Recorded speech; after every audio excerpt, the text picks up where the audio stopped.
जैसा कि last episode में हमने देखा कि टैंग शैंग की स्पिरिट सोल म्यूटेट होने लगी थी और वो बेहोशी की हालत में चला गया था और वो अपने पिछले जन्म को याद कर रहा था कि कैसे लोग उसका मजाक उड़ाया करते थे और एल्डर्स ने भी उसको और ज्यादा नॉलेज प्राप्त करने से रोक दिया था। अब टैंग शैंग को कैसे न कैसे करके लाइब्रेरी के अंदर रखी बुक्स से सीक्रेट नॉलेज जाननी ही थी, जिसकी वजह से वो आज रात उसके अंदर जाने का डिसाइड करता है। वो अंदर जाकर सीक्रेट स्क्रिप्चर्स पढ़ना चाहता है। वहाँ लाइब्रेरी के अंदर 2 लेवल सिक्योरिटी मौजूद है, जिसमें फर्स्ट लेवल पर सैनिक पहरा देते हैं और सेकंड लेवल पर लेजर्स के साथ 3 एल्डर्स तैनात किए गए हैं। अब इन दोनों सिक्योरिटी को तोड़कर टैंग शैंग को अंदर जाना था।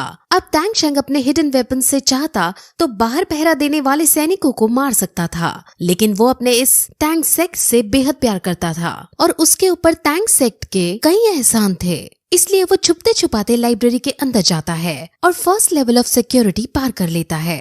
अब वो सीक्रेट स्क्रिप्चर्स को देखता है, जिसके आसपास कई सारे लेजर्स मौजूद हैं और 3 एल्डर्स भी इसकी रखवाली कर रहे हैं। अब टैंग शैंग कैसे न कैसे करके बाहर एक हलचल पैदा कर देता है, जिसको सुनकर तुरंत एल्डर्स उस हलचल की तरफ भाग जाते हैं और टैंग शैंग लेजर्स से बचते बचाते सीक्रेट स्क्रिप्चर्स को प्राप्त कर लेता है।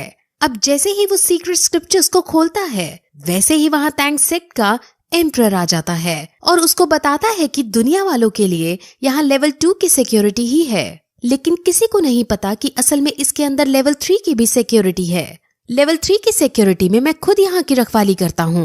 अब एम्परर कहता है कि तुम्हें इस जुर्म में टैंग सेक्ट से निकाल दिया जाएगा, जिस पर टैंग शैंग उदास हो जाता है और कहता है कि मैं बचपन में यहाँ आया था और यहीं से मेरी परवरिश हुई थी। मैं इसको छोड़कर तभी जाऊंगा जब मेरी मौत मुझे लेने आएगी और लगता है कि वो वक्त अब आ चुका है। अब ये कहकर वो अपने हिडन वेपन से सुसाइड करने लगता है, लेकिन एम्परर उसे रोकता है और उसे अब टैंग सेक्ट की सच्चाई बताते हैं। असल में टैंग सेक्ट समय के साथ बहुत बड़ा सेक्ट बन गया और पूरी दुनिया में इसकी वाह-वाह होने लगी, लेकिन टैंग सेक्ट के बाहर अमीर और गरीब में भेदभाव बढ़ता गया। जो बाहर के लोग सीक्रेट टेक्निक को सीखना चाहते थे, उनको सीक्रेट सिखाना मना कर दिया और जो अंदर के लोग या शाही परवरिश के लोग इस सीक्रेट टेक्निक को सीख रहे थे, उनके पास इतनी एबिलिटीज नहीं थी जिससे वो इसको सीख नहीं पाए और ऐसे ही करते करते कई सारी टेक्निक्स विलुप्त हो गयी। और अब तुम बाहर के होकर इस सीक्रेट टेक्निक को चुराने आए हो, तो इसमें गलत बात नहीं है, लेकिन ये रूल्स के खिलाफ है, इसलिए वो एल्डर्स तुम्हें ढूंढते ही होंगे। मैंने तुम्हें माफ कर दिया है, लेकिन तुम्हें उन एल्डर्स से बचना होगा। वो अब उस सीक्रेट स्क्रिप्चर को उसे देता है और उसे इससे सीखने को कहता है। वहीं अब टैंग शैंग की आँख खुलने लगती है और वो होश में आने लगता है और जब वो होश में आ जाता है तो अपने आगे जीवू को सही सलामत देख बहुत खुश होता है, लेकिन तभी अब टैंग शैंग की कमर से अपने आप स्पाइडर लेग्स निकलने लगते हैं और सब ये देखकर बहुत शॉक होते हैं।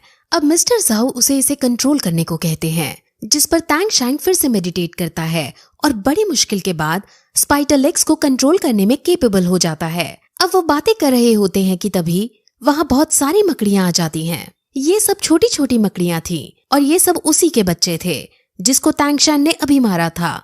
हालांकि ये मकड़ियां अभी बच्चे थे, जिस वजह से टैंग शैंग और बाकी सब उससे लड़ने का डिसाइड करते हैं और टैंग शैंग अपने हिडन वेपन सबको देता है। सब उसके हिडन वेपन्स को देखकर बहुत शॉक होते हैं, क्योंकि उन्होंने ऐसे वेपन्स पहले कभी नहीं देखे थे। अब इन वेपन्स का यूज करके सब मकड़ियों को मार देते हैं।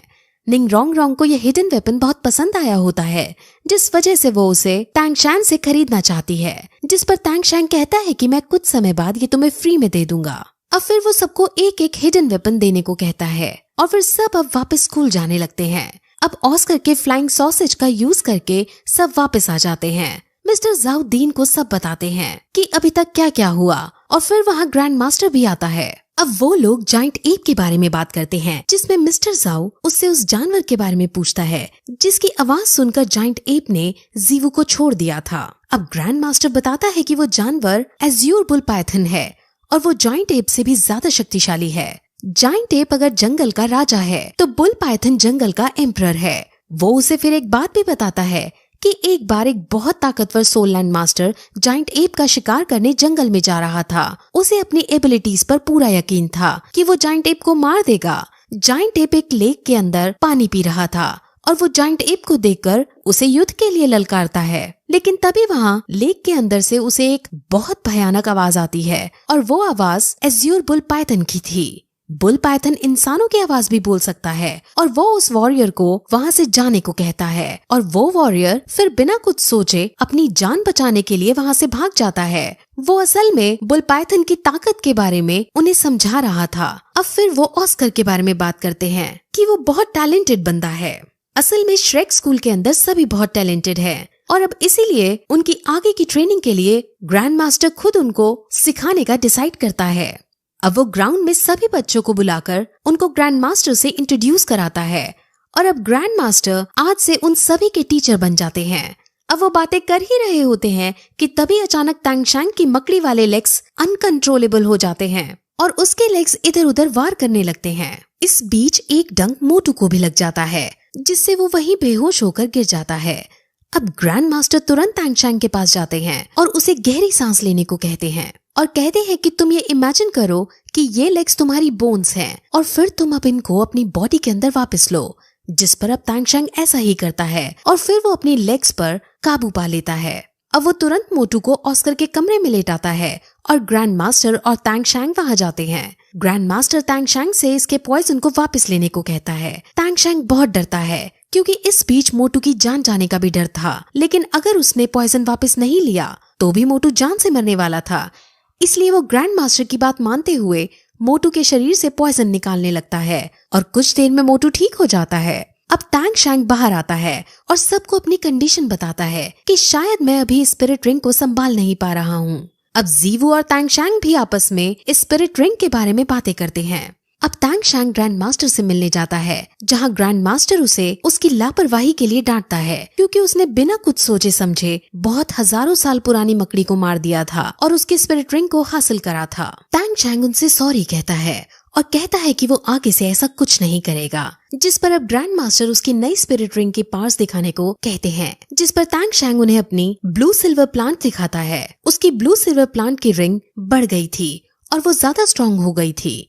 तांगशैंग की पॉइजन पार भी अब और जहरीली हो चुकी थी, यानी अब तांगशैंग इतना ज्यादा शक्तिशाली हो चुका था कि अगर कोई पॉइजन मास्टर भी उस पर अपने पॉइजन से वार करे तब भी तांगशैंग आसानी से उसके इफेक्ट को नलीफाई कर सकता है। अब तांगशैंग अपने दोस्तों के लिए भी हिडन वेपन्स बनाना चाहता था और वो अपने पिछले जन्म की यादों से और सीक्रेट स्क्रिप्चर में जो लिखा था उसकी मदद से अपने लिए कई सारे हथियार बनाना चाहता है जो उसे हर युद्ध में जीतने को मदद करे। अब इसीलिए तांगशैंग इस शहर में अपना हथियारों का बिजनेस खोलने का डिसाइड करता है, क्योंकि अगर ये बिजनेस चल जाता है तो उसके पास बहुत सारे पैसे आएंगे और पैसे आने से वो अपने लिए अलग अलग तरह के वेपन्स बना पाएगा। अब फिर वो शहर की सबसे बड़ी लोहार की दुकान पर जाता है। वहाँ पर बहुत सारे लोहार हथियार बना रहे थे और सभी बहुत बड़े कारीगर थे। अब तांगशैंग मालिक के पास जाता है और कहता है कि वो उसके लिए एक बिजनेस अपॉर्चुनिटी लाया है, लेकिन इसको जानने के लिए उसको प्राइवेट में बात करनी होगी। अब तांगशैंग और ओनर एक कमरे में जाने लगते हैं, जहाँ रास्ते में वो उन दो लोगों को जिनका नाम आयरन ड्रैगन और आयरन टाइगर है उन्हें देखता है। वो दोनों असल में ओनर के बेटे हैं और वो यहाँ के सबसे कुशल कारीगर हैं। अब तांगशैंग रूम में जाकर उन्हें कहता है कि मैं आपको 100 सोल कॉइन्स दूंगा और आपको मुझे यहाँ एक सीट देनी होगी, यानी मुझे यहाँ अपने औजार यूज करने देने होंगे और मैं उनसे बहुत अच्छे अच्छे हथियार बनाऊंगा, जिसे बेचकर जो प्रॉफिट आएगा वो हम शेयर करेंगे। अब उनको ये प्लान बहुत अच्छा लगता है, लेकिन वो तांगशैंग पर यकीन नहीं कर पा रहे थे कि ये बच्चा हथियार बना भी पाएगा या नहीं। इसीलिए वो उससे उसकी स्किल्स के बारे में पूछता है, जिसमें जब उन्हें उसकी रैंक 30 पता चलती है तो वो बहुत शॉक होते हैं। अब वहाँ वो दोनों बेटे भी आ जाते हैं और वो तांगशैंग को यहाँ देखकर बहुत खुश होते हैं और वो अपने पापा को बताते हैं कि इसकी एक पार्टनर तो हमें जान से मारने वाली थी, लेकिन इसने ही हमको बचाया था और ये बहुत ताकतवर इंसान है। अब ये सुनकर ओनर बहुत खुश हो जाता है और उसके साथ इस बिजनेस को करने के लिए मान जाता है। अब फिर वो वापस स्कूल आता है, जहाँ उसे जीवू दिखती है और वो दोनों एक दूसरे के साथ हमेशा रहने का वादा करते हैं और वो दोनों एक दूसरे के बहुत नजदीक भी आ जाते हैं। लेकिन तभी वहाँ उन्हें निंग रोंग रोंग की आवाज आती है और वो एम्बैरेस होकर वापस स्कूल की तरफ जाने लगते हैं। आज ये लोग तांगशैंग के रैंक 30 पर पहुँचने की पार्टी करते हैं और सब बहुत मस्ती करते हैं। अगले दिन ग्रैंड मास्टर खुद उन सब के लिए ब्रेकफास्ट बनाता है और फिर सब ग्राउंड में आकर एक लाइन में खड़े होते हैं और वहाँ पर अब ग्रैंड मास्टर उन्हें कहता है कि अब तुम लोगों की इंटेंस ट्रेनिंग शुरू होगी। वो मिस्टर दाई को अपने पास बुलाते हैं और कहता है कि तुम्हें इन सब से बारी बारी से फाइट करनी है, लेकिन तुम्हें ध्यान रखना है कि किसी को चोट ना पहुंचे। और जब तुम तैंगशैंग से फाइट करो तो तैंगशैंग तुम्हारे साथ थर्ड स्पिरिट रिंग को यूज नहीं करेगा। अब ये सुनकर मिस्टर धाई कहता है कि तैंगशैंग अपनी थर्ड स्पिरिट रिंग का यूज कर सकता है, क्योंकि मैं उसे उसकी थर्ड स्पिरिट रिंग के साथ भी हरा दूंगा। लेकिन ग्रैंड मास्टर उसे मना करता है और कहता है कि अगर तैंगशैंग ने मकड़ी वाली पार को यूज किया तो तुम जिंदा नहीं बच पाओगे। अब ये सुनकर सब हंसने लगते हैं, लेकिन मिस्टर धाई ग्रैंड मास्टर से जिद करता है तो ग्रैंड मास्टर तैंगशैंग को थर्ड स्पिरिट रिंग का यूज करने की परमिशन दे देता है। और अब उन दोनों में फाइट शुरू होती है और उसमें स्पाइडर वेब बनाकर मिस्टर धाई को फंसा देता है और उससे निकलने के चक्कर में उसके शरीर में पॉइजन फैलने लगता है। अब मैच रोक दिया जाता है और पहले तैंगशैंग उसके पॉइजन को हटाता है और फिर ग्रैंड मास्टर उन सभी को टीम वर्क की ताकत समझाते हैं और उनको हमेशा साथ एक साइड से लड़ने के लिए मोटिवेट करता है। अब मोटू ऑस्कर से लड़ता है और ऑस्कर हार जाता है, जिसके बाद मिस्टर धाई मोटू से लड़ता है और मोटू और मिस्टर धाई के बीच बहुत आइकॉनिक लेवल का मैच होता है, जिसमें पहले तो मिस्टर धाई कमजोर पड़ रहा होता है, लेकिन मिस्टर धाई अब अपने फुल पोटेंशियल में आता है, जिसके बाद दोनों आपस में आइकॉनिक लेवल की फाइट करने लगते हैं।